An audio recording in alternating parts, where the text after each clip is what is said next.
30 days 30 healthy breakfast recipe தாங்க பார்க்க போகிறோம். இன்னைக்கு டே 2ஓட ரெசிபி என்னன்றதை பார்க்கலாமா? பச்சை மொச்சை பயிறு வேக வச்சு 2 ஸ்பூன் அளவு கொடுத்துருந்தேன். இது கூடவே வெள்ளரிக்காய், கிவி, கொய்யாப்பழம், இது கூடவே கேரட்டும் பன்னீரும் ஸ்டஃப் பண்ண சப்பாத்தி தாங்க கொடுத்துருந்தேன்.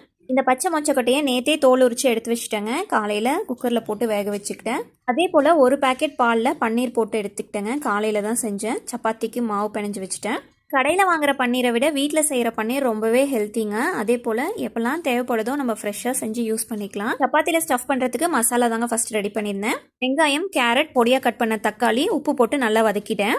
இதில் மஞ்சத்தூள், மிளகாய்த்தூள், தனியாத்தூள், கரம் மசாலா இது 4 தாங்க எப்பயுமே ஆட் பண்ணுவோம். கஸ்தூரி மேத்தி, மல்லி இலை, அப்புறம் நம்ம எடுத்து வச்சிருக்க பன்னீர் இது எல்லாத்தையும் சேர்த்துட்டு ஸ்டஃபிங் ரெடி பண்ணிட்டேங்க. இது கம்ப்ளீட்டாக ஆறுனா தான் சப்பாத்திக்குள்ளே வச்சு தேய்க்கும் போது பிரியாமல் வருங்க.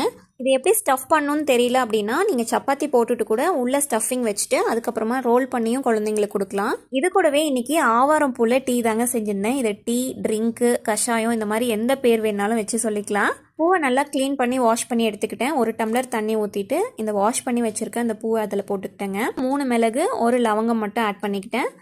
ஸ்வீட்னஸ்க்கு பனங்கற்கண்டு தாங்க சேர்த்துக்கிட்டேன். நீங்கள் ஃபைனலாக ஃபில்ட்ரு பண்ணிவிட்டு ஹனி கூட ஆட் பண்ணிக்கலாம். இது டீ, காஃபிக்கு பதிலாக ஆல்டர்னேட்டிவாக கூட எடுத்துக்கலாங்க. ரொம்ப ஹெல்த்தி. இந்த மாதிரி ட்ரிங்க்லாம் பசங்களுக்கு எப்பயாவது தாங்க கொடுப்பேன். மோஸ்ட்டாக நானும் அவரும் தான் எடுத்துப்போம். மறக்காமல் ஹெல்தி ரெசிபீஸ்னு கமெண்ட் பண்ணிவிட்டு ஃபாலோ பண்ணிக்கோங்க.